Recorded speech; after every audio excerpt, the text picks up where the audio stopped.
Nous sommes à Lassay-les-Châteaux de Lacailloux-le-Lac, et nous honorons ici, et notamment dans cette chapelle Notre-Dame-du-Rocher, la mémoire de saint Frimbault de Lassay, Fram Baldus de Lacailloux, autrement dit, le porteur de l'anse du lac, qui est le prototype d'un chevalier de la table ronde tel qu'il est développé au XIIe, XIIIe siècle, l'anse du lac. Et l'ensemble de notre recherche, eh bien, part de ces ermites du VIe siècle pour aboutir au chevalier de la table ronde.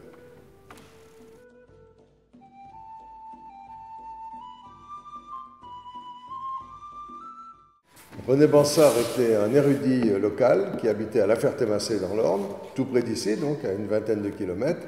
Et René Bansard est le premier, dans les années 60, à avoir identifié les personnages des ermites du Bas-Maine, des ermites du VIe siècle, un certain nombre de lieux, un certain nombre de paysages et des situations que l'on retrouve dans la légende arthurienne telle qu'elle est écrite au XIIe et XIIIe siècle par les clercs, les trouvères et les troubadours qui entourent Aliénor d'Aquitaine et Henri II Plantagenet. René Bansard est un érudit local. Il a en 1917 obtenu le bac à l'Absalède de Laval, ce qui vaut peut-être une licence de lettres aujourd'hui. Et René Bansard arpente fiévreusement pendant des années ce territoire qu'on appelle aujourd'hui les Marches de Bretagne, et qui va de Lassay-les-Châteaux au Mans, de Lassay-les-Châteaux à Senlis, de Lassay-les-Châteaux au Mont-Saint-Michel et de Lassay-les-Châteaux à Bure, près de Caen.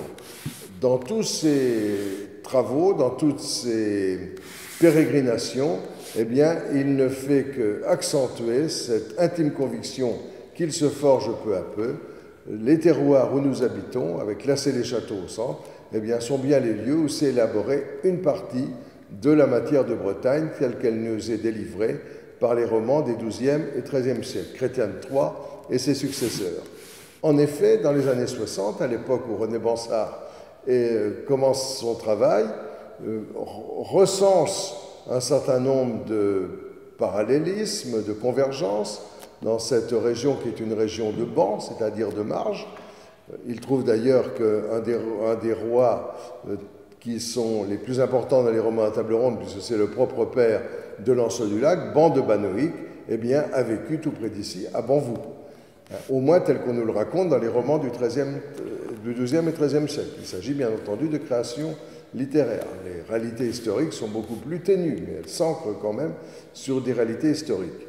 Et à l'époque où il fait ses travaux, où il parcourt le terrain, eh bien, un professeur de la Sorbonne s'appelle Jean Frappier, qui détient la plus prestigieuse chaire de littérature médiévale française, la chaire de littérature médiévale de la Sorbonne. Jean Frappier écrit un ouvrage qui s'appelle « Les origines du roman courtois et des romans de la table ronde ». Et dans cet ouvrage, qui paraît d'abord sous forme de cahier qu'il distribue à ses étudiants, il dit « Lorsqu'on interroge les origines de la table ronde, des romans de la table ronde, lorsqu'on interroge la littérature arthurienne, lorsqu'on l'observe attentivement, on se rend compte qu'il y a plusieurs hypothèses sur ces origines. La première, c'est une hypothèse celte, c'est-à-dire que les romans de la table ronde mettent en scène un certain nombre de personnages dont on peut retrouver les prototypes chez des dieux de la mythologie celte, mythologie galloise, mythologie cornique, mythologie irlandaise. Par exemple, Lugh, le dieu à la lance, eh bien, on retrouve un certain nombre de ces traits dans le personnage de Lancelot du Lac. Par exemple, Dagda, le dieu au chaudron, ben on voit bien que ce chaudron, il a servi de prototype au Graal, etc., etc. Et puis, il dit, d'un autre côté, on a aussi des romans latins comme le roman d'Énée, le roman de Troie, qui ont fourni une structure à ces romans tels qu'ils sont élaborés. Il dit d'ailleurs, il y a aussi sans doute des emprunts orientaux, mais il passe rapidement là-dessus, mais il dit, il manque quelque chose. Il dit, l'ensemble des théories en présence n'emporte pas la conviction. Et pourtant, ces théories sont extrêmement importantes. Du côté des celtisans, on a des universitaires américains et anglais extrêmement éminents. Du côté de la théorie latinisante, on a non moins des universitaires comme Profilé, Gilson, etc., qui sont aussi très importants. Mais il dit, il y a quelque chose qui m'échappe et qui n'emporte pas totalement la conviction. Il faudrait, dit-il à ses étudiants, ceux qu'il a devant lui dans le grand amphithéâtre de la Sorbonne, qu'un ou plusieurs d'entre vous aient le courage de chausser des bottes et d'aller vérifier sur le terrain, il dit, dans un territoire qui jouxte le Maine, la Normandie, la Bretagne et l'Anjou. C'est là, c'est les châteaux, bien entendu, qu'il décrit, sa région. Hein, et il ignore totalement qu'à cette époque, un modeste chercheur solitaire, membre de plusieurs sociétés savantes de cette région, René Bansard, eh bien, est en train de faire les mêmes constatations. Et devant lui, figurez-vous qu'il a un étudiant extrêmement assidu, qui fera lui-même plus tard un grand professeur de littérature médiévale, s'appelle Jean-Charles Payen. Il aura la chaire de littérature médiévale à Caen. Il fera d'ailleurs sa thèse avec Frappier sur le motif du repentir dans la littérature courtoise française. Et Jean-Charles Payen l'écoute avec avidité. Et puis, Frappier passe à d'autres choses, Payen aussi. Et dans les années 67, je rencontre René Bansard. J'ai à l'époque pas tout à fait 20 ans. Je lui parle de la légende arthurienne. Je lui parle d'abord des Templiers, mais lui, il m'entraîne vite vers la légende arthurienne.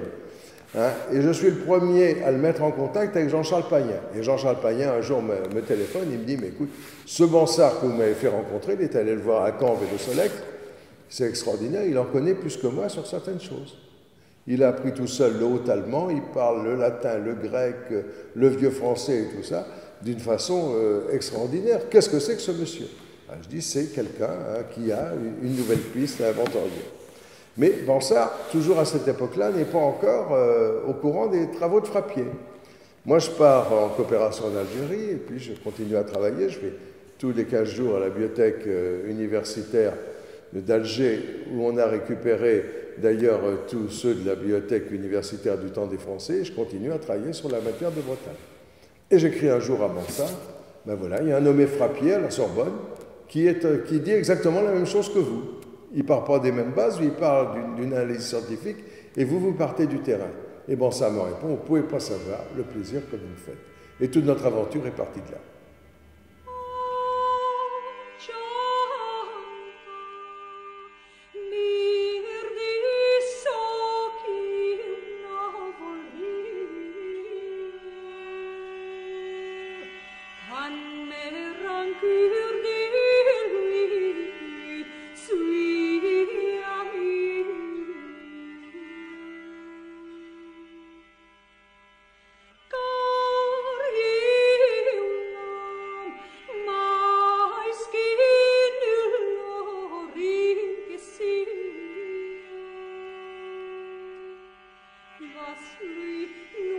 Alors, qu'est-ce que c'est que ce terroir que Bansard va arpenter fiévreusement sur son vélo Solex? Eh bien, c'est un terroir qui est extraordinaire. On y raconte des choses merveilleuses. On y parle d'ermites qui découvrent des situations forestières, des situations où des chevaliers se perdent, des situations où un gardien de port auprès d'une fontaine, eh bien, ressemble comme un frère à celui du roman d'Yvain, le Chevalier au Lion. Et puis on découvre aussi que cette région, eh bien, c'est une région de fées. On parle beaucoup de la forêt de Brolé-Année, Brocélian. C'est la forêt des fées. Brolé-Année, c'est le pays des fées. Nous sommes ici en la marche de Bretagne. On est bien entendu proche du légendaire celtique. Je l'ai dit tout à l'heure, le légendaire celtique participe à la constitution de la matière de Bretagne. Mais ici particulièrement, qu'est-ce que nous avons? Nous avons forêt d'Andenne, celle qui nous entoure, forêt d'Andenne, 7000 hectares aujourd'hui, sans doute 25 000 à l'époque où les chevaliers de la table ronde font leurs exploits, une forêt à peine essartée, quelques ermitages ici et là, et dans cette forêt, eh bien, on raconte qu'il y a une fée qui s'appelle Andenne, et qui, le soir, auprès du lac de l'Ermitage, vient peigner ses longs cheveux d'or. Lorsque le passant attardé veut se saisir d'elle, veut l'aimer, eh bien, ses mains ne rencontrent que le vide. Mais il reste obsédé par ce chant qu'il a entendu. Une autre fée s'appelle la Gionne. Elle habite dans un dolmen, tout près de Bagnoles-de-l'Orne, et en forêt d'Andenne aussi. Et cette fée-là, elle est un petit peu plus méchante, on va dire. Pas au début. Au début, c'est une fée qui aime les gens, qui aime venir s'asseoir à la soirée dans l'âtre des fermes du bocage. Elle s'installe et puis elle écoute les gens raconter leurs histoires, les bonnes femmes raconter les anecdotes de la ferme et de la vie quotidienne. Et puis aussi les maîtres de maison souvent racontaient des légendes, comme celle du roi Arthur, ce roi Arthur qui passe dans les nuits les soirs d'orage. Pour l'éloigner, il faut tirer des coups de fusil en l'air. C'est des choses qu'on a recueillies encore très récemment dans cette région. Et puis cette jeune, un soir, c'est Mardi Gras. Elle voit des enfants qui utilisent les coques qui ont servi à fabriquer les crêpes pour faire chauffer de l'eau. Ça l'amuse beaucoup. Elle dit c'est vraiment une bonne maison. Alors il y a tout un scène symbolique, bien entendu, derrière l'eau qu'on fait chauffer dans les coques d'œufs. Et puis elle décide de revenir tous les soirs. Et tous les soirs, elle s'assoit au bord de l'âtre. Et elle attend que les gens s'installent. Le maître de maison, au bout de quelques mois, en a assez de voir la gionne tous les jours venir s'installer dans son intimité. Et il décide de la chasser. Il prend la galetoire qui avait servi à cuire les crêpes, il la fait rougir au feu et il la place à l'endroit où la gionne vient s'asseoir. Elle arrive, elle s'assoit sur la galetoire, bien entendu brûlée atrocement, elle disparaît, elle s'envole par la cheminée. Depuis, personne ne l'a plus jamais revue, mais elle persécute les passants attardés. Troisième fait, nous sommes auprès de Rannes. Rannes, c'est à l'autre extrémité de la forêt d'Andenne, et on raconte ici l'histoire de la fée d'Argouges. Le seigneur de Rannes était très heureux, mais il n'avait pas de femme. Et ce n'était pas facile d'en trouver, il vivait dans un endroit un peu isolé. Et puis un jour qu'il est à la chasse, il aperçoit près d'une rivière une dame, ce qu'il prend pour une dame, mais c'est une fée qui se baigne avec ses compagnes. Il en tombe éperdument amoureux, il s'approche d'elle et il la prie d'amour. Elle lui dit « Je veux bien vous suivre et devenir votre épouse, à condition, j'y mets une condition, c'est que jamais, au grand jamais, vous ne prononcerez devant moi le mot de mort. » Il en tombe d'accord et il s'installe au château de Rannes. Merveilleuse épousailles, merveilleuses noces, et puis les années passent. Puis au bout de 7 ans, ils ont des enfants, bien entendu. Au bout de 7 ans, un soir qu'ils sont invités dans un château du voisinage, la fée d'Argouges, la dame d'Argouges, la dame de Rannes, est un petit peu en retard pour partir avec son époux. Son époux envoie un serviteur lui demander si elle veut bien se prêter à leur déplacement. Le serviteur revient avec une réponse négative. Deuxième serviteur dit « Madame n'est pas encore prête ». Alors le Seigneur décide d'y aller lui-même et il crie, à peine après avoir ouvert la porte, « Madame, c'est plutôt la mort qu'il faudrait vous aller chercher ». Et à ce moment-là, elle disparaît en poussant un cri strident. On conserve d'ailleurs l'empreinte de son petit pied mignon sur le donjon du château de Rannes. Depuis, on ne l'a plus jamais revue, mais on dit que les nuits sans lune, elle revient pousser des hurlements terribles en pleurant son bonheur disparu. Encore une fée, nous sommes bien dans le pays des fées, nous sommes au château de Carouge, 15 km plus loin, toujours la lisière de la forêt d'Andenne. Et là, nous avons un seigneur qui aussi est célibataire. Un jour, près d'une fontaine, il aperçoit une fée qui danse alors qu'il s'est égaré après une chasse. Il s'approche et il la voit danser autour d'une fontaine.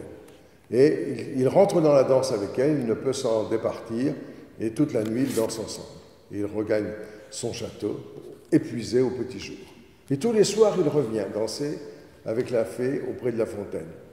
Et voilà que la dame de Carouge s'indigne de voir son fils partir comme cela, rencontrer on ne sait qui. Elle le suit. Elle le suit et elle le découvre en train de danser avec la fée.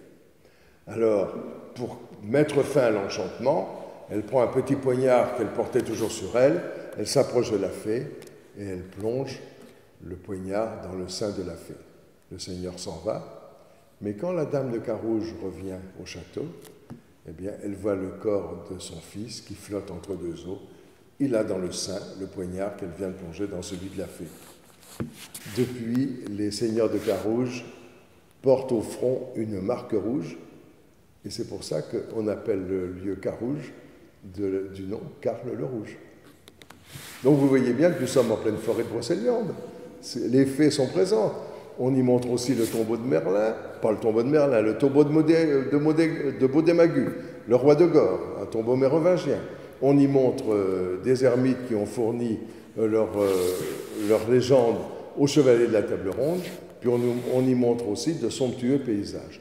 Et tous les paysages que nous montrons, qui sont présents dans cette région des marges du Maine, de Normandie et de Petite-Bretagne, eh bien, sont des paysages qu'on retrouve reproduits quasiment à l'identique dans les descriptions qui en sont faites dans les romans de la table ronde. Donc on a ici une conjonction légendaire, mythologique, on a une conjonction géographique, on a une conjonction hagiographique, puisque les ermites du Bas-Maine, Saint-Ternier, Saint-Frimbault, Saint-Beaumer, Saint-Auvieux, ont servi de prototype à des chevaliers de la table ronde, et leurs légendes sont pratiquement parallèles entre les ermites du VIe et ce qu'on trouve au XIIe siècle. Et puis on le comprend très bien quand on observe les gens qui ont, les familles seigneuriales qui ont présidé à cette région. Il s'agit des Plantagenets, bien entendu. Aliénor d'Aquitaine, d'abord, est mariée avec Louis VII, le roi de France.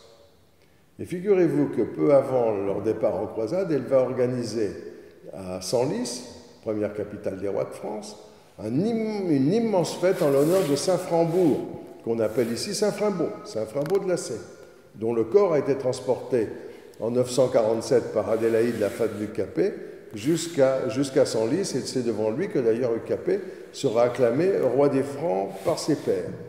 Eh bien, Aliénor d'Aquitaine voue un culte formidable à ce Saint Frimbault. Et ce Saint Frimbault sera transposé tout à fait naturellement par les poètes et les trouvères qui sont à sa cour dans le personnage de Lancelot du Lac.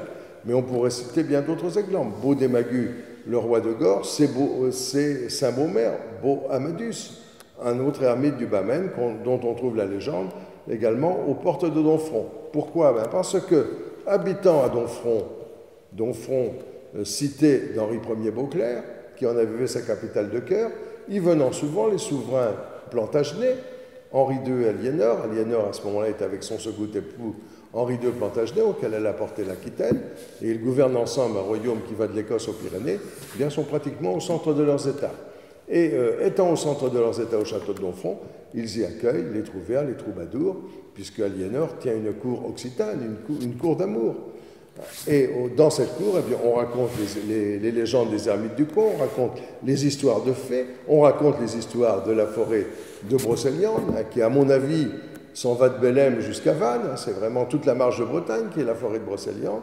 Et puis on y raconte aussi des histoires pieuses, des histoires qui concernent les saints, et Aliénor d'Aquitaine, qui d'ailleurs va accoucher d'une fille à Domfront, c'est-à-dire qu'elle y passe un certain temps, eh bien, dans ce château de Domfront, eh bien, va tenir une cour renforcée, une cour d'amour et une cour de poètes. Et donc cette inscription des Plantagenets dans cette région de Basse-Normandie, dans cette région qui jouxte le Maine et la Basse-Normandie, eh bien, nous montre à quel point ils y étaient attachés. Et il n'est pas étonnant que trouvères, troubadours, clercs lettrés, clercs lisants, qui les suivaient d'une étape à l'autre, eh bien, aient utilisé tout le matériau qu'ils trouvaient sur place. Nous ne disons pas qu'il y a des preuves historiques, bien entendu, de l'enracinement, ce que nous avons appelé l'enracinement folklorique de la légende arthurienne après René Bansard et Jean-Charles Payen, mais nous disons qu'il y a de fortes conjectures et tous les éléments que nous avons réunis sur près de 34 sites dans cette région, eh bien, montrent que cette région était vraiment le lieu, la matrice, qui a fourni un terroir au développement de la légende arthurienne, et qui répond exactement à ce que Frappier disait en disant qu'il y avait un no man's land quelque part entre les théories celtiques et les théories latinisantes. Eh bien, ce no man's land, il est comblé lorsqu'on veut bien, comme l'a fait René Bansard, se promener un peu dans cette magnifique région.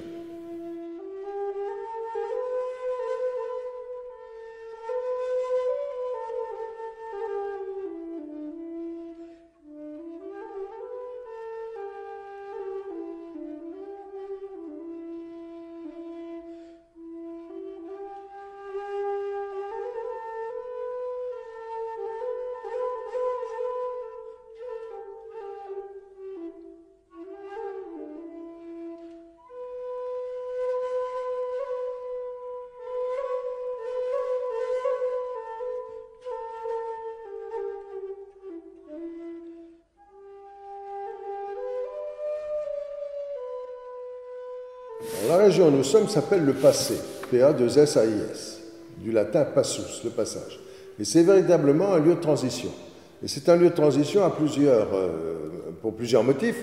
Le premier motif, c'est que c'est un lieu qui est transitoire encore aujourd'hui, entre les Pays de Loire et la Normandie, entre l'Île-de-France et la Bretagne. C'est si vrai d'ailleurs que les Bretons, des Hérispoé, le duc des Bretons, eh bien, on avait fait une marche bretonne pour se garantir des incursions des Francs. C'est vrai que dès 942, Louis IV, roi de France, va créer une seigneurie tampon, la seigneurie de Bellême et de Domfront, qui va, d'une certaine façon, le garantir des incursions des Bretons, qui avaient tendance à remonter vers le nord. Les Bretons, à la fin du Xe siècle, étaient aux portes de Domfront, par exemple. On le constate encore quand on regarde les lieux-dits ou les paroisses. On a plusieurs paroisses dédiées à Saint Samson, premier évêque de Dole, et qui sont ici dans le bocage normand. L'une étant tout près d'Alençon d'ailleurs, c'est le plus au nord de la marge bretonne. On sait aussi que jusqu'au règne de Jean Santerre, les ducs, les seigneurs de Mayenne, les seigneurs de toute la région bretonne, eh bien, étaient inféodés non pas au roi de France, mais à Geoffroy et ensuite à Arthur de Bretagne. C'est-à-dire qu'ils souhaitaient, dans leurs actions politiques, eh bien, montrer qu'ils étaient bien quelque part bretons. Donc la querelle aujourd'hui Normandie-Bretagne, telle que celle qui oppose les tenants du Mont-Saint-Michel en Normandie ou non, est dépassée quand on se remet dans le contexte historique. Mais ce qui est intéressant, c'est ce lieu de transition, de passage, eh bien, est le lieu où s'élabore, grâce à l'influence des Plantagenets, grâce aussi aux abbayes normandes, qui sont extrêmement importantes, notamment à partir de Lonlay-l'Abbaye, qui a aussi des possessions en Grande-Bretagne, notamment à Savigny-le-Vieux, qui est une abbaye proche du Mont-Saint-Michel. Grâce au Mont-Saint-Michel et à ses manuscrits, tous ces scriptoriums, tous ces endroits où les moines rédigent, recopient les manuscrits qui sont à l'époque, eh bien, vont servir aussi à faire transiter, à faire passer la matière de Bretagne. Martin Aurèle, qui est sans doute le plus grand historien médiéval du XXIe siècle, il les appelle les latimeurs, les passeurs. Donc, et ici, normalement, on en avait beaucoup de passeurs, avec la floraison des abbayes normandes. Deuxième élément de passage, Aliénor d'Aquitaine est d'abord mariée avec Louis VII, roi de France. Elle s'en va en croisade en 1147, et puis elle va vivre à Antioche. Après, bon, tous les épisodes qu'on connaît bien de la seconde croisade, elle est avec Louis VII, elle retrouve Raoul d'Antioche qui est son oncle, et puis elle retrouve aussi le patriarche du lieu s'appelle Raoul de Domfront, comme par hasard. Et à cet endroit, depuis le IVe siècle, on sait qu'Antioche était une grande place forte des gnostiques. Et s'y rencontraient tous les ordres de chevalerie qui avaient une certaine spiritualité. Les Templiers, mais aussi la secte des Ismaéliens, encore appelés les Assassins, mais aussi les Juifs de la Kabbale. Ils se réunissaient même d'ailleurs dans des espèces de petits conventicules qu'on appelait des Massénies, où ils mettaient en commun leur savoir ésotérique. Et une de mes hypothèses, ça a été de dire qu'Aliénor d'Aquitaine, lorsqu'elle commandite les romans de la table ronde, on est depuis Régine Pernoud, depuis Zumthor, depuis tous les grands spécialistes de la légende arthurienne, on sait qu'elle a commandité une grande partie de la rédaction des romans de la table ronde, soit à travers Marie de Champagne, soit fille, soit directement à travers les clercs qui étaient à son service.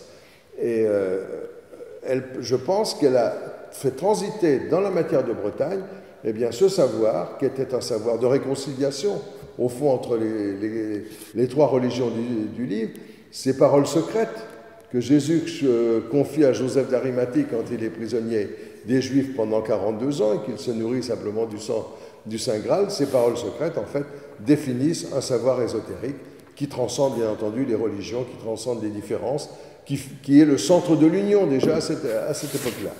Et puis, le troisième élément de passage, eh bien, c'est qu'il s'agit de trouver des éléments de coïncidence, de passage entre les Celtes, les Normands, les Anglo-Normands, et puis les Anglo-Normands qui gouvernent à cette époque-là, la Normandie bien sûr, mais aussi après la conquête de l'Angleterre par Guillaume le Conquérant, et le règne d'Henri Ier Beauclerc, qui gouverne une grande partie de l'Angleterre, la Domnonnée, etc.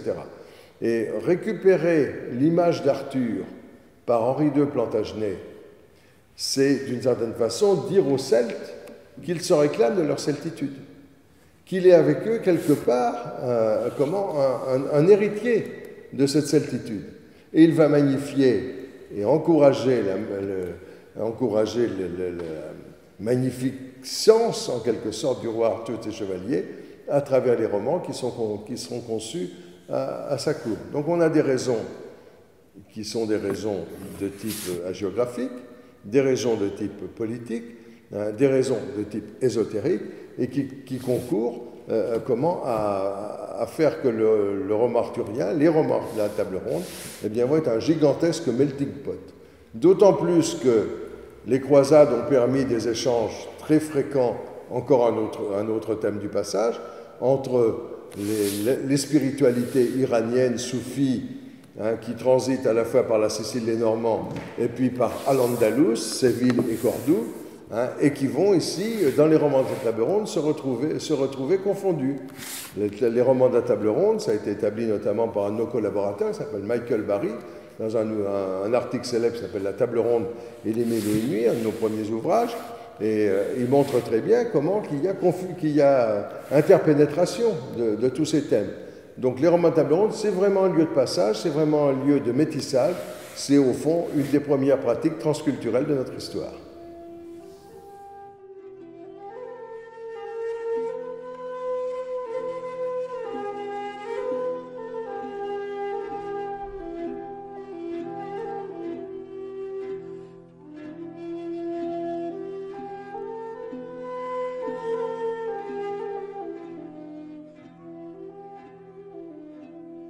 À la fosse Arthur, quel lieu magnifique!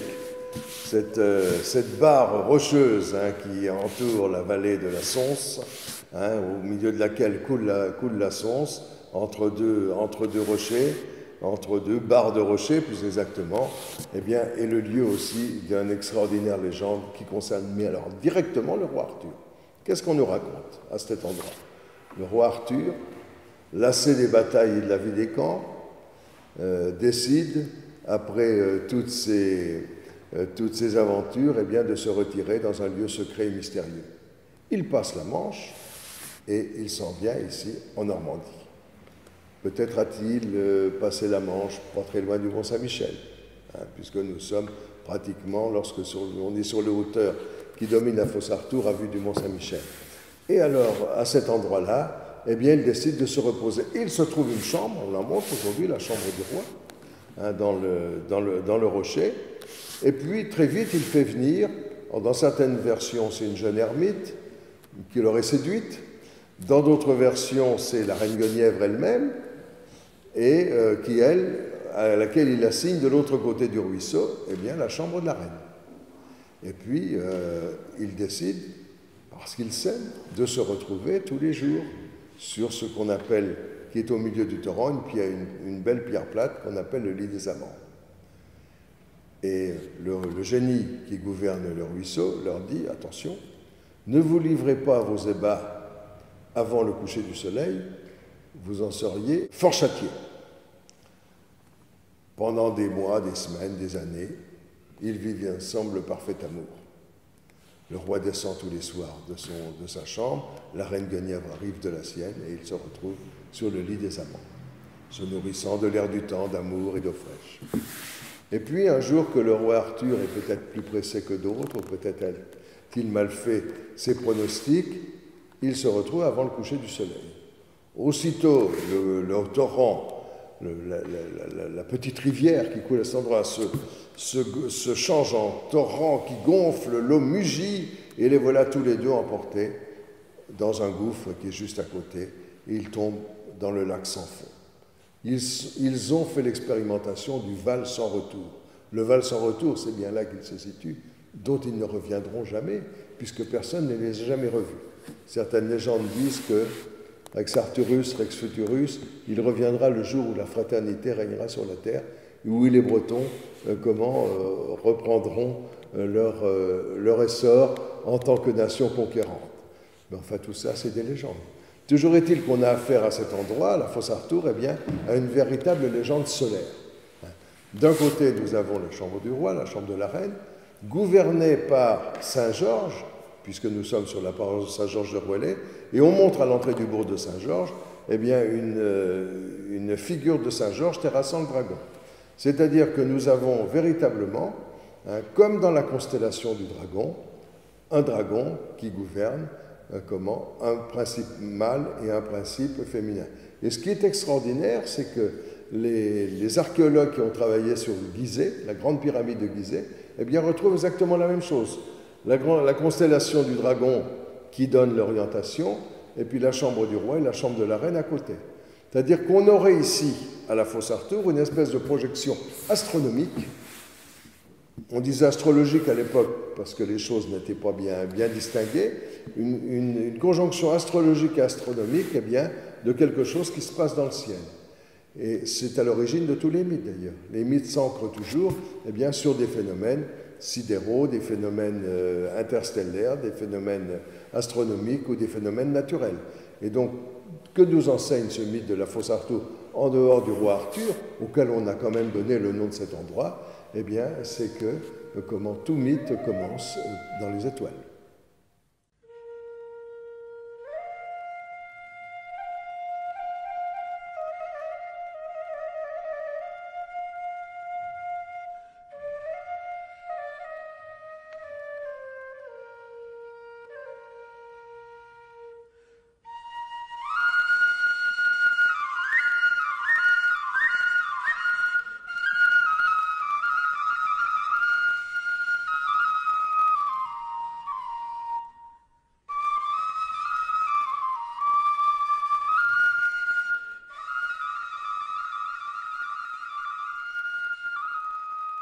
Alors, la fontaine de l'Air s'ouvre. Très intéressant. Nous sommes en Passé-la-Conception, non loin des oratoires du passé, où s'est vissé au VIe siècle un ermite qui s'appelle Saint-Auvieux. Et il y a là, depuis la nuit des temps, on honore, sous forme d'une procession qui avait lieu chaque année à l'Ascension, eh bien, un lieu qui s'appelle l'Air s'ouvre. Et qu'est-ce qu'on voit à l'Air s'ouvre? On voit une fontaine qui bouillonne. Une fontaine qui bout, exactement comme celle d'Ivan le Chevalier au Lion. Et notre collègue ami Gilles Suzon, qui a travaillé à l'époque sur cette question, qui est maintenant un petit peu éloigné de nous pour des raisons personnelles, eh bien, Gilles Suzon a montré qu'il y avait 12 éléments de coïncidence entre le récit de Chrétien de Troyes, qui décrit la fontaine d'Ivan le Chevalier au Lion, et la fontaine de l'Air s'ouvre. Ces coïncidences portent à la fois sur la localisation du lieu, qui est pratiquement reproduite à l'identique dans le roman arthurien, tel qu'on le connaît à cette époque, sur le bassin lui-même, la description du bassin, avec l'eau qui bout, l'eau qui surgit, sur le fait que nous sommes tout proches, à quelques lieues d'un endroit qui s'appelle Barenton, et qui est chef de canton du département du sud de la Manche. Barenton, c'est la fontaine de Barenton, bien entendu. Nous sommes également à un endroit où, au XIIe siècle, les souverains de l'endroit, qui étaient les seigneurs de l'endroit, plus exactement, les Achards, dont d'ailleurs un des Achards de Saint-Victor sont un des grands théologiens qui conseillera Liénor d'Aquitaine, les Achards qui sont les premiers seigneurs de l'endroit, eh bien, concèdent un gardien de port le package et la gouvernance des prairies qui sont autour, pour faire paître ces ports, avec sans doute d'ailleurs une dîme à prélever à chaque fois. Et ce qui est extraordinaire, c'est que Suzon a retrouvé à la Tour de Londres un acte notarié de l'époque, dans lequel eh bien, Achard de Saint-Victor eh bien, concède un gardien de port cet endroit. Donc la chose est historique. Mais la chose est aussi légendaire, puisque dans le roman de la Table Ronde, lorsqu'Yvain arrive, il voit un gardien de port à l'endroit de la fontaine. Il se demande d'ailleurs si c'est tellement il est hideux, tellement il est entouré en haillons, et sa vie dans la nature l'a déformé, qu'il se demande si c'est un homme ou si c'est une bête.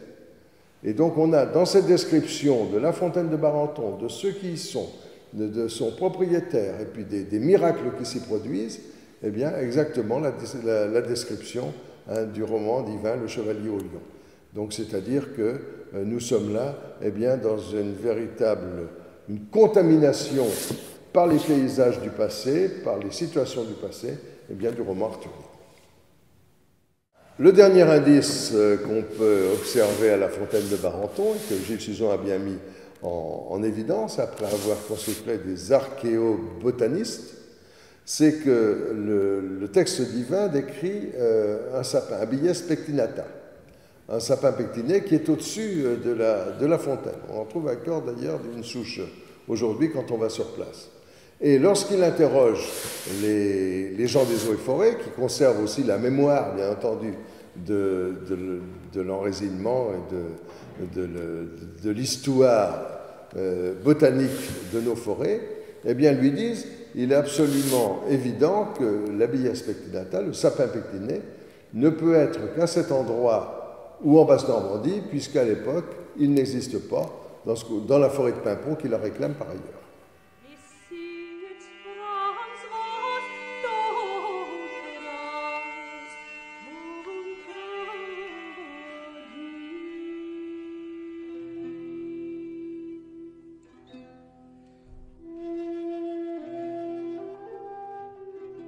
Bon vous, B-A-N, vous, Banoicum vicum. Lorsque René Bansard commence sa propre quête personnelle, il explore les Bansardières. Il découvre qu'elles sont toutes autour de l'ancien diocèse du Mans, le Panugus Cenomanensis des Gaulois Cénomans. Et notamment une attire son attention parce que cette Bansardière, dans certains, va même trouver de lointains cousins Bansards. Mais cette Bansardière est tout proche d'une localité, d'une paroisse qui s'appelle Banvou. Bansardière, Banvou, la même racine. Qu'est-ce que c'est qu'un ban? La désinence ban désigne, eh bien, la marche. Lorsque le roi convoque le ban et l'arrière-ban de ses chevaleries, il fait appel aux gens des frontières. Et on a Banvou, Banoicum vicum, qui a été écrit parfois Banou, mais non, aujourd'hui c'est Banvou. Eh bien, on a un lieu qui se trouve exactement en frontière, puisque la paroisse de Banvou aujourd'hui est sise exactement en marche de Gaule et de Petite-Bretagne. C'est comme ça que commence le Lançon en prose. Et à la jonction de trois diocèses de la période pré-révolutionnaire, qui sont le diocèse de Dole, le diocèse de Sées et le diocèse de Bayeux. C'est-à-dire qu'on est entre Normandie, Bretagne et Maine, exactement à cet endroit-là. Elle fait un petit peu comme ça, c'est une espèce d'incursion à l'intérieur des diocèses. Et quand on est à la chapelle du Vieux Banvou, eh bien on constate d'une part une espèce de fortification qui est au milieu d'un marécage. On en a trouvé les traces d'ailleurs à cause de ce qui se trouve dans une douve qui n'a pas disparu et qui est fortifiée au fond, enfin, qui est pavée au fond. Et puis on raconte à cet endroit-là des choses extraordinaires.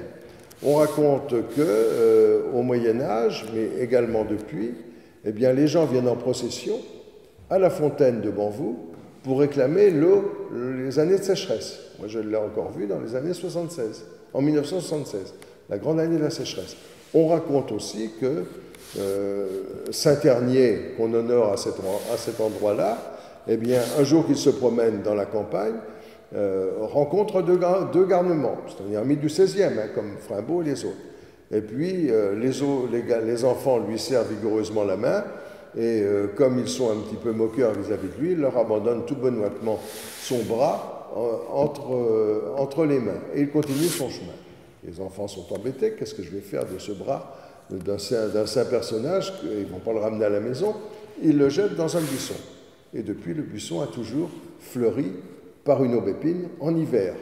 Ces deux légendes de l'aubépine qui fleurit en hiver et de la fontaine qui déclenche les orages, on les trouve également dans le roman arthurien, dans le roman divin, dans celui de Lançon, enfin dans nombre de situations arthuriennes. Qu'est-ce qu'on observe à cet endroit-là? Banoicum vicum, c'est le bourg de Ban. Ban, qu'est-ce que c'est dans la légende? C'est le bon roi Ban et le père de Lancelot du Lac. Et le bon roi Ban, il vit il a mis sa femme, la reine Hélène, aimée des bonnes gens, a mis au monde un enfant qu'on appelle Galade en nom de baptême et qu'on appellera toujours Lancelot.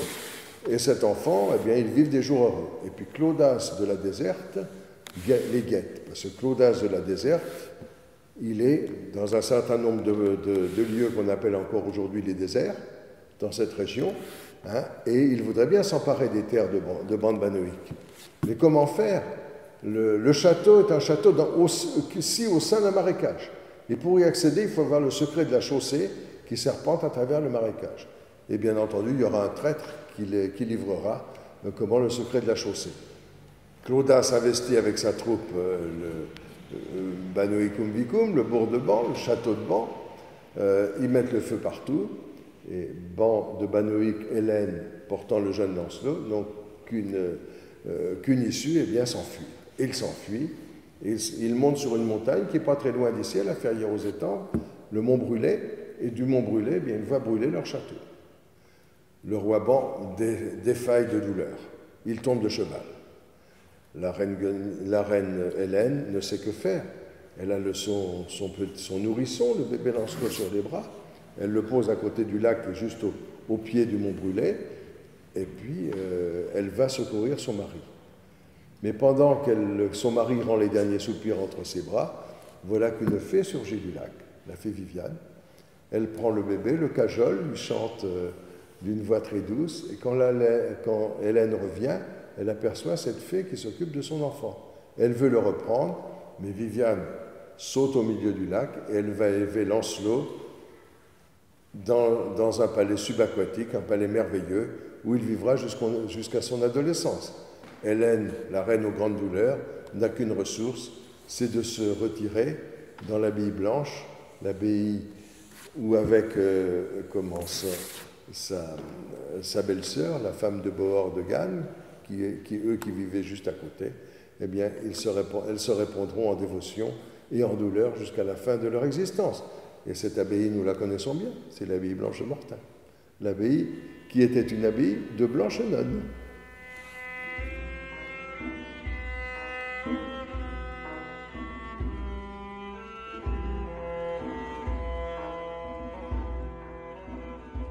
Saint-Orther. Saint-Orther est encore aujourd'hui célébré, honoré à Bagnols-de-l'Orne, à l'ermitage du Béziers. Et nombreux sont encore les gens qui fréquentent cette région, et notamment les curistes qui viennent à Bagnols-de-l'Orne, eh bien, qui viennent déposer des offrandes au pied de sa statue. Il y est honoré d'ailleurs à côté de Sainte Radegonde, la reine des Francs, mais qui est aussi la reine des moissons, le roi du bois et la reine des moissons. Nous avons ici un vieux couple celte, également utilisé par les Latins. Nous sommes au cœur de la forêt d'Andenne. Et qui est ce Saint-Orther? Eh bien, cet Orther est, comme Saint-Frimbault, Saint-Ternier et les autres, un ermite du VIe siècle. Il vit d'abord dans la région de Vire, dans un monastère qui s'appelle Landel. Et dans ce monastère, eh bien, il se nourrit simplement de racines, nous dit la légende, hein, mais il acquiert vite une solide réputation de sainteté. Alors, voulant échapper à la dévotion des fidèles, parce que lui, ce qui l'intéresse, c'est l'ascèse, hein, c'est le retour au désert, eh bien, il se réfugie en forêt d'Andenne et il arrive au Béziers, à tout près de Bagnols-de-l'Orne, entre Saint-Michel-des-Andennes et Bagnols-de-l'Orne. Et là, il développe aussi un petit ermitage, hein, où là encore, il va être honoré. Et puis, ce Saint-Orther, comme c'est un homme de piété, comme c'est un homme de sagesse aussi, et puis qu'on sent qu'il a aussi de grands pouvoirs thaumaturgiques, c'est-à-dire qu'il est capable de guérir des blessés, des aveugles, etc., eh bien, les gens viennent le voir.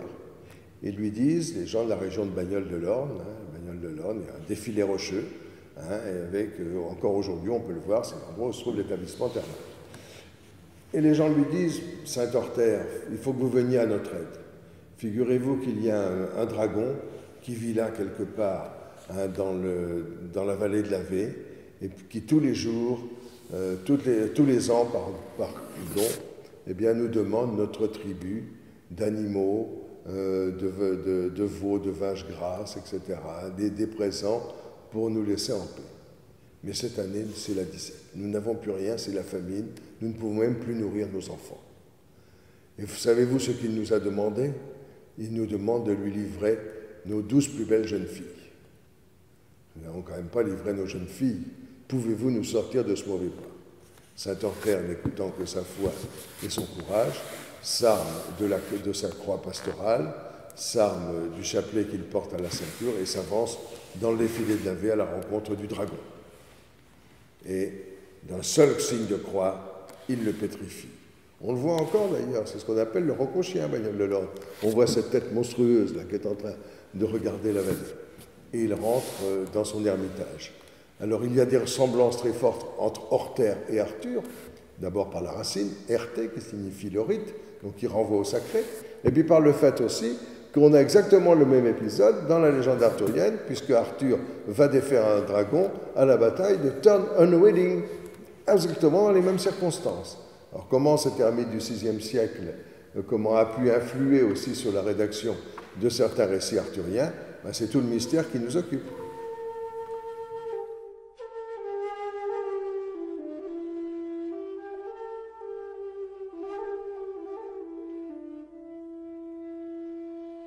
Alors Saint-Ternier, ermite du VIe siècle, vient s'établir à Banvou, vient s'établir aussi à COC, et on célèbre en son honneur chaque année, le jour le plus proche de la fête du 5, en général le 10 août, eh bien, des processions extraordinaires.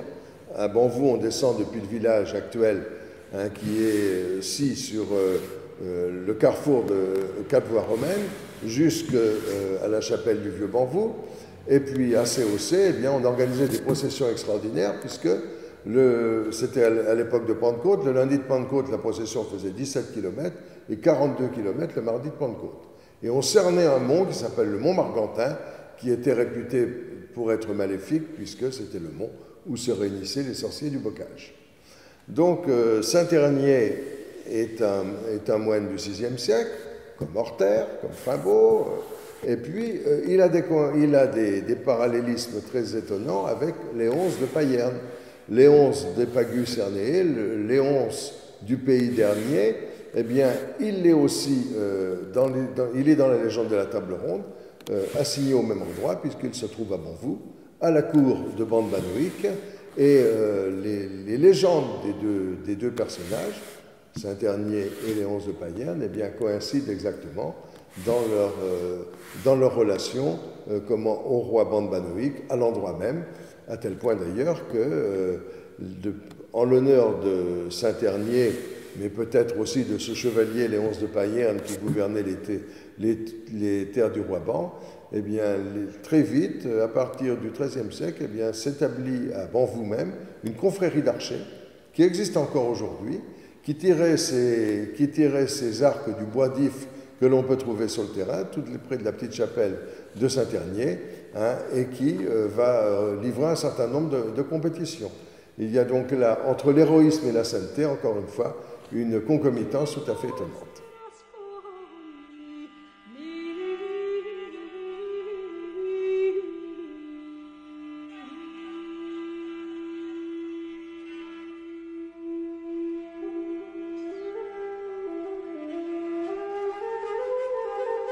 Lorsqu'on quitte le pays de Banvou, on passe par une éminence qui s'appelle les Roches du Châtelier, d'où le roi Ban-Banoïc gouvernait ses défilés. D'ailleurs, les deux positions, le château au milieu du marécage et puis le castel, le châtelier, sur l'éminence, eh bien, correspondent exactement à des descriptions qui en sont faites dans la légende arthurienne. Alors, ce qui est intéressant, c'est que en retournant vers le château de Domfront, on arrive au bourg de Saint-Beaumer. Saint-Beaumer dit les forges aujourd'hui. C'est un pays de forges d'ailleurs. Il y avait beaucoup de forges dans le bocage jusqu'au milieu du XIXe siècle. Peu importe. Nous arrivons à Saint-Beaumer. Et qu'est-ce qu'on trouve là? Un ermite qui s'appelle Beaumer. Beaumer ou Boamadus. Ça ressemble quand même beaucoup à Baudémagus, le roi de Gore. Et comme on a franchi la Varenne, on n'est plus dans le pays de Banoïc, mais on est dans le pays de Gore. Et il se trouve qu'un peu plus loin, nous avons un chef-lieu du département de la Mayenne, un chef-lieu de canton du département de la Mayenne, qui s'appelle Goron. Il est d'ailleurs désigné en toutes lettres dans le roman arthurien. Le pays de Gore avait pour capitale Goron, c'est écrit en toutes lettres. Et le seigneur de Gorre était Baudémagu. Et Baudémagu, c'était un bon roi d'ailleurs, mais il avait un fils qui était quand même pas si bien que ça, puisque c'est Méléagant, le noir chevalier. Et que ce noir chevalier, eh bien, il se présente un jour à la cour du roi Arthur, il rentre à cheval autour de la table ronde, il attrape Guenièvre par les cheveux, il la met sur son cheval et fouette cocher, les voilà partis. C'est comme ça que commenceront d'ailleurs les aventures du chevalier à la charrette, de Lancelot du Lac et de Gauvin, et qu'ils passeront l'un le pont de l'Épée, l'autre le pont sous l'eau, qu'on trouve également dans les toponymes du bocage normand. René Bansard avait d'ailleurs établi pratiquement leur journée de cheval en les reportant sur des cartes. Donc on est là quelque part dans un inventaire à la Schliemann, celui qui a retrouvé la ville de Troyes. Mais toujours est-il que Baudémagu, Saint-Beaumaire, eh bien, est honoré dans un village qui est quelque part entre Lonlay-l'Abbaye et Saint-Beaumaire-les-Forges. Il y a un tombeau creusé dans le roc, qui est dit là-bas tombeau de chef, et dans lequel il aurait, d'après la légende du saint, été enfermé pendant 3 jours. Et au bout de 3 jours, on l'entendait encore crier. Il aurait été enfermé par 3 seigneurs du voisinage qui étaient jaloux, qui lui en voulaient, dont il avait dénoncé les perversités. Beaumaire était un très saint personnage, c'est lui qui avait détruit les idoles, qui avait voué aux gémonies, notamment les filles qui dansaient autour du château du diable à Saint-Beaumaire, enfin peu importe. Toujours est-il qu'il est enfermé là. Et on a exactement, et 3 jours, nous dit-on, après sa mort, on l'entendait encore gémir. Et on a exactement cet épisode dans la légende arthurienne, c'est à la fin du Lancelot en prose.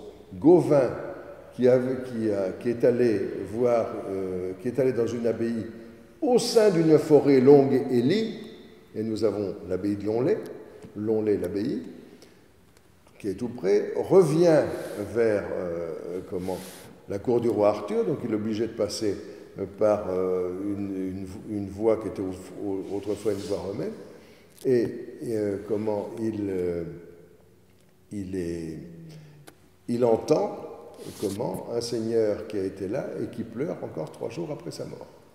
C'est-à-dire qu'il y a encore une fois chevauchement de la géographie et de la légende arthurienne. Baudémagu et Beaumaire sont bien entendu les 2 mêmes personnages, l'un au VIe siècle et l'autre magnifié, transformé en chevalier au XIIe. Mais toute cette histoire est toujours la même. Il s'agit de prendre un ermite, et les ermites appartiennent au premier ordre de la féodalité. Ce sont les prêtres, les clercs, les brahmanes en Inde, qui, d'une certaine façon, vont se retrouver incorporés dans une figure héroïque qui est la figure des chevaliers. Il y a ainsi conjonction totale.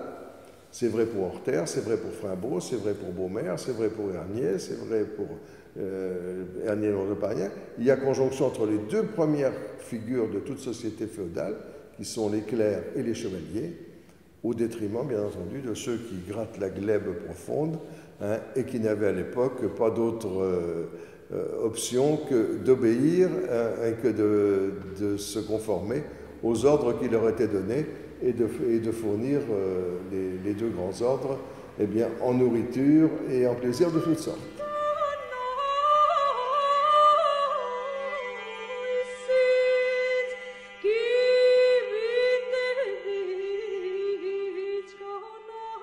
Nous sommes ici à Saint-Frimbault de Lacé. Saint-Frimbault est un moine du VIe siècle qui vint évangéliser les solitudes boisées du passé à la demande de Saint Innocent, évêque du Mans. Alors il y a toute une histoire sur Saint-Frimbault. C'est un moine qui vient des Marches d'Auvergne. Mais il était fils d'un patricien auvergnat et son père l'avait mis en pension, en éducation à la cour de Childebert, qui était à l'époque le roi des Francs. Et puis, comme il souhaitait se consacrer à la prière et à la méditation, il ne se plut pas du tout à la cour et il décida de s'en aller. Et il s'enfuit à travers la campagne. On lance des soudards à sa poursuite. Il leur échappe grâce à une citerne qui le dérobe à la vue de ses poursuivants. Il se cache dedans et il arrive ici à Saint-Frimbault. D'abord Saint-Frimbault de Prière, qui n'est pas très loin, et puis il va constituer sa première communauté de moines et son premier monastère ici à Saint-Frimbault. Et alors ce qui est extraordinaire, c'est que cette vie de Saint-Frimbault, elle est très proche de ce qu'on va trouver ensuite dans le Chevalier à la Charrette de Lancelot. D'abord, Saint-Frimbault est fils de patricien. Ensuite, il échappe à ses parents parce à la faveur d'une eau qui le ravit à ses parents. Il se passe la même chose avec Lancelot, qui échappe à ses parents quand la fée Viviane le plonge au fond du lac.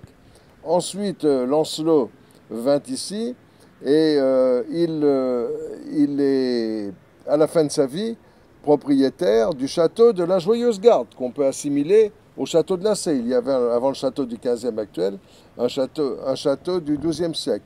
Et puis surtout, il y a l'épisode de la charrette. Quand Saint-Frimbault construit son ermitage, Saint-Frimbault va réunir des pierres, va réunir des gens pour l'aider.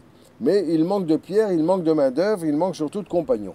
Et passe un charretier avec des pierres un compagnon dans la charrette, et qui dort dans la charrette. Saint-Frimbault lui dit: peux-tu m'aider avec tes compagnons à construire mon ermitage?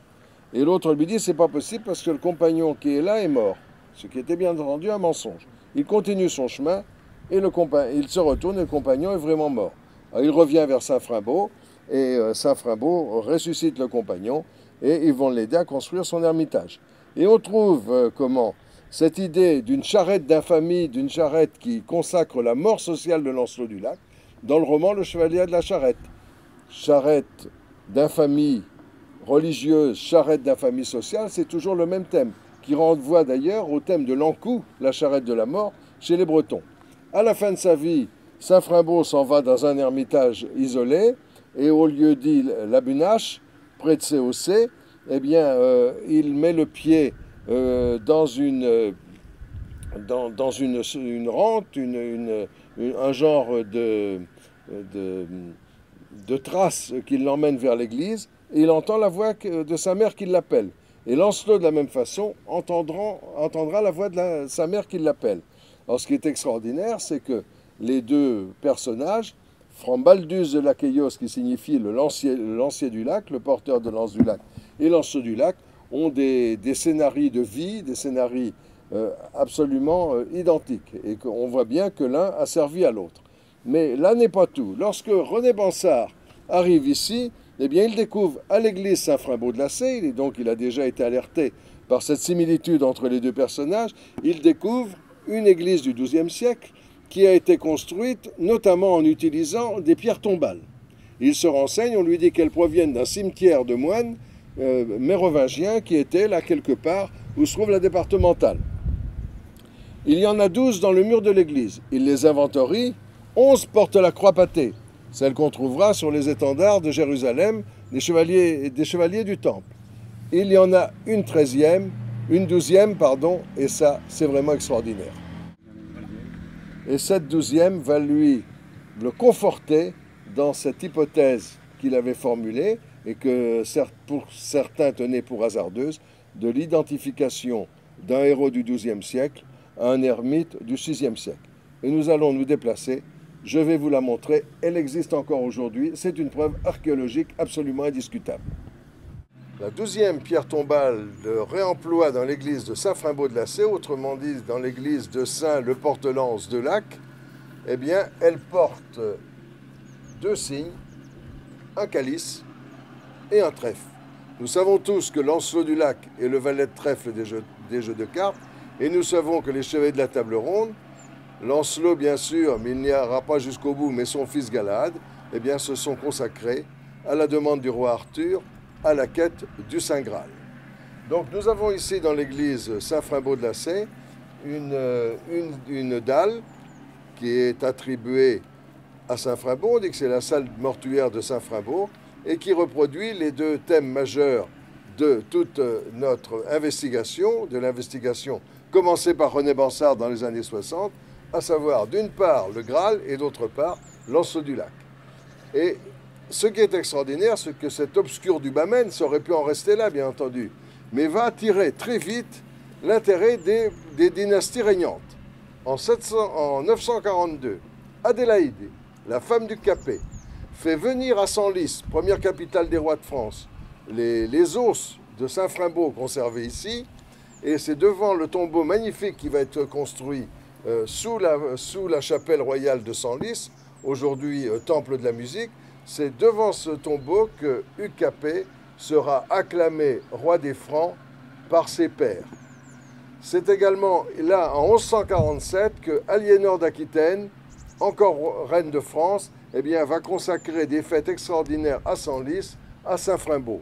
Continuité du fait aquitanique, on dit certains, notamment Régin de Molina, puisque Adélaïde, la femme du Capet, était princesse d'Aquitaine, Aliénor d'Aquitaine est également princesse d'Aquitaine, et Frimbault est un moine venu du pays d'Aquitaine.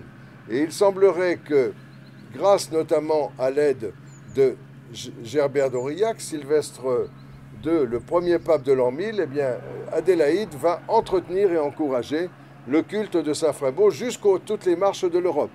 Et les deux dynasties, la dynastie capétienne d'abord et la dynastie angevine ensuite, eh bien, vont célébrer également le culte de Saint-Frimbault en faisant en quelque sorte le meilleur chevalier du monde.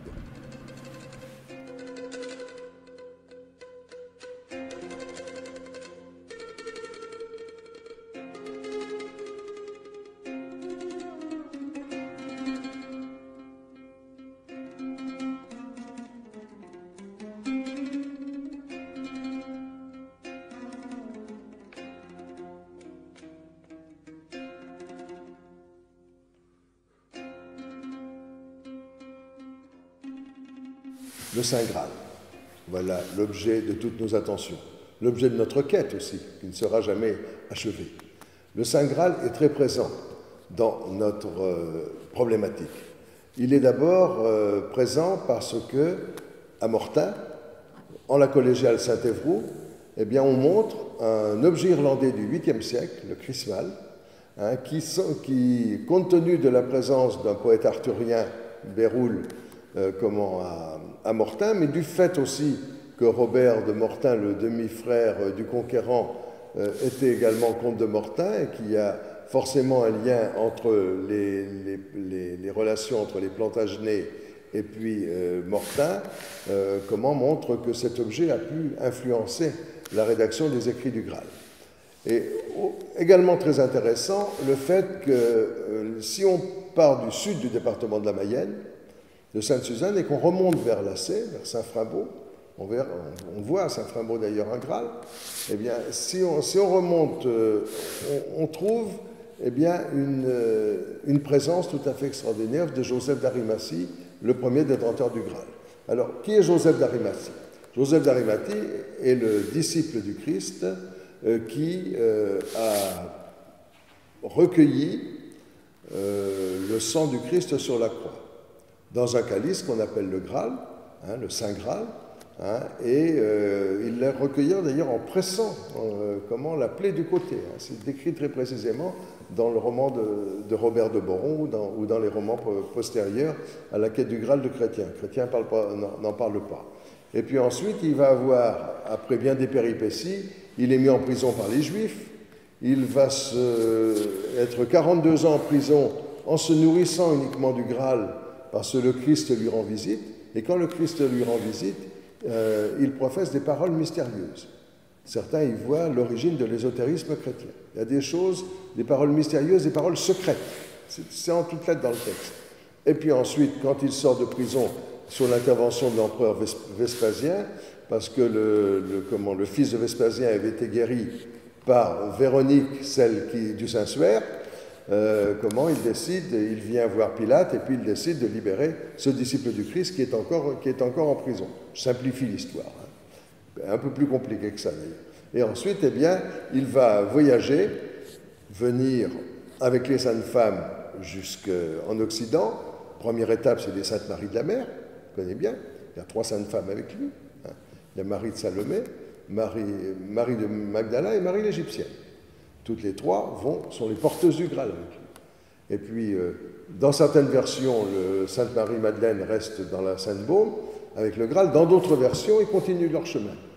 Et ils arrivent, et là, ils arrivent en suivant la route de l'Étain. On sait qu'ils passent par Le Mans parce qu'on a la trace absolument historique, archéologique, d'une catacombe égyptienne dans le Vieux Mans. dans les sous-sols du Vieux-Mont. Et on sait donc que c'était une voie de passage. Et cette voie de passage, eh bien, elle s'en va depuis le Sénanicum, le pays des Gaulois sénomans, jusqu'à Fécamp au bord de la mer. Joseph d'Arimathie donc apporte le Graal avec les 3 saintes femmes, et on en retrouve des traces à Vège, où on voit sur une fresque médiévale le Christ dépendu de la croix par Joseph d'Arimathie. Il est d'ailleurs, comme le dit exactement le texte, tout blanc de douleur. Il défaille, il pâlit de douleur en voyant le Christ qu'il adore tant, dont il est un disciple, eh bien, avoir été malmené comme cela.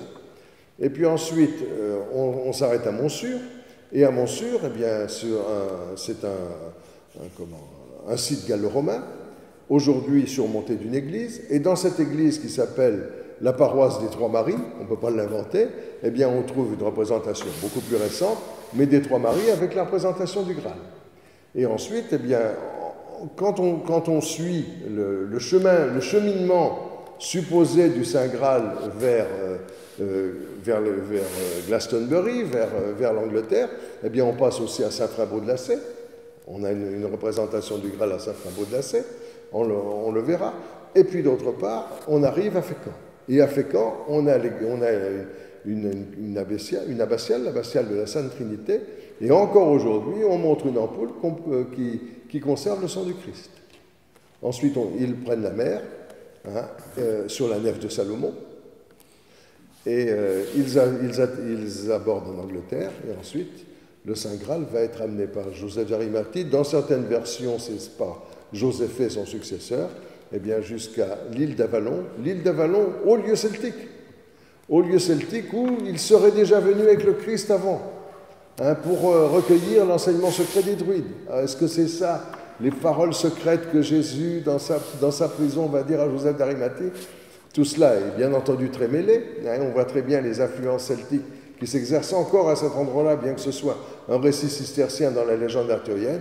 Toujours est-il que le Graal résiderait en l'île d'Avalon, à Glastonbury même, dans le puits du Calice. Et encore aujourd'hui, eh bien, on peut se pencher sur le puits du Calice, et ceux qui ont la chance d'apercevoir le Graal dans le puits du Calice, eh bien, voient aussi leur avenir. Alors, notre association, le Sénat, regroupe les activités savantes de la recherche arthurienne. Nous sommes une association loi 1901. Nous sommes ouverts à toute personne qui veut bien nous rejoindre, moyennant une cotisation tout à fait modique. Dans cette association, nous avons plusieurs activités. Une activité savante qui consiste en l'organisation annuelle de colloques. Ces colloques ont choisi un thème arthurien, et autour de ce thème arthurien, nous invitons un certain nombre de personnes. Alors, des universitaires qui viennent un petit peu partout, non seulement de France, mais aussi parfois de l'étranger. Et nous avons aussi des intervenants qui sont internes à l'association. Ces journées s'organisent à la Cé des Châteaux ou à Angers depuis quelque temps. Et nous traitons dans cette journée, à travers de 5 ou 6 conférences, un sujet arthurien. D'autre part, nous avons aussi organisé, et nous organisons encore à qui le demande, des circuits touristiques entre guillemets. Alors de quoi s'agit-il? Eh bien, il s'agit, grâce à un moyen de déplacement, un bus ou des voitures particulières, eh bien, de découvrir dans notre région des sites arthuriens. Alors en général, dans une journée, nous avons le temps de parcourir une dizaine de sites, des sites que Georges a cités tout à l'heure, comme la fontaine de Saint-Ternier, le tombeau de Godémaillu, le Béziers avec Saint-Ortère, et ainsi, dans un parcours qui se veut pédagogique, eh bien, on découvre petit à petit la légende arthurienne au travers d'une dizaine de sites, comme je le disais.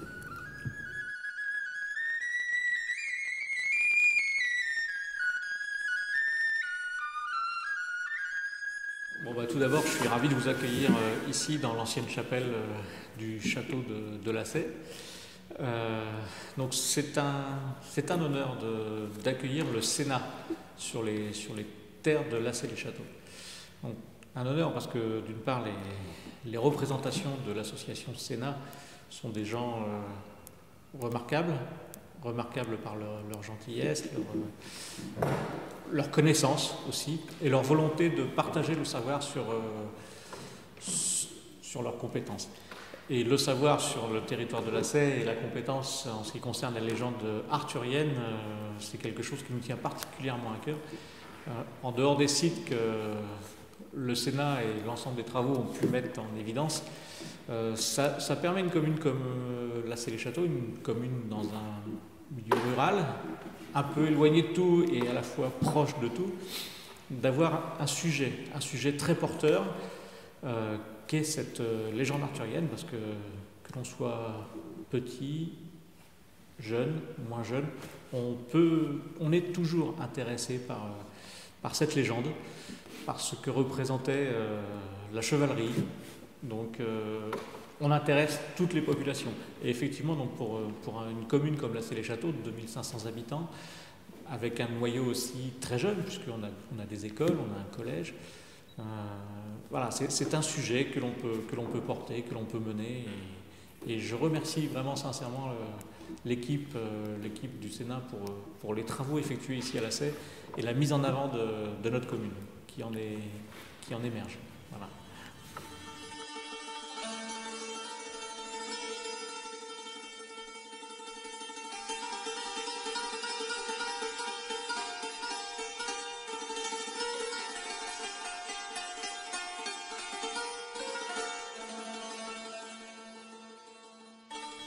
Le chemin du Graal passe dans le Maine, il passe en Normandie.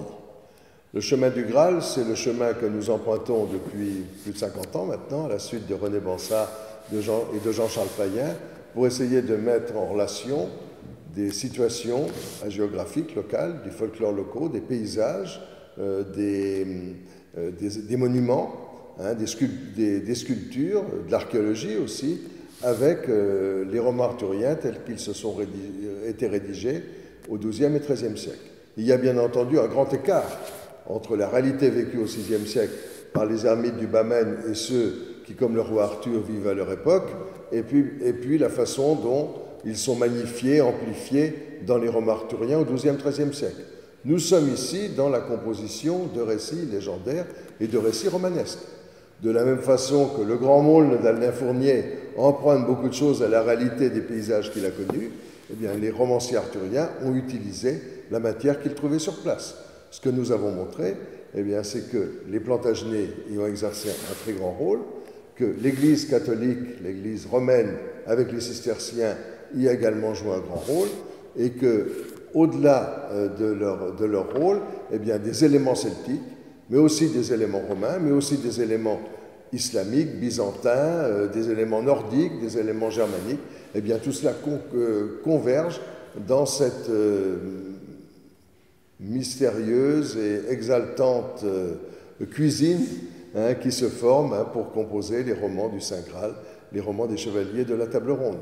Nous ne prétendons pas, bien entendu, qu'il s'agit de vérité historique, car nous sommes ici dans le mythique, nous sommes ici dans le légendaire, nous sommes ici dans la composition de romans. Mais cette composition de romans, nous sommes au moins sûrs d'une chose, eh bien, c'est que ce terroir autour de Lassay-les-Châteaux, ce terroir du passé, ce terroir des marches de Bretagne, eh bien, y a joué un rôle considérable.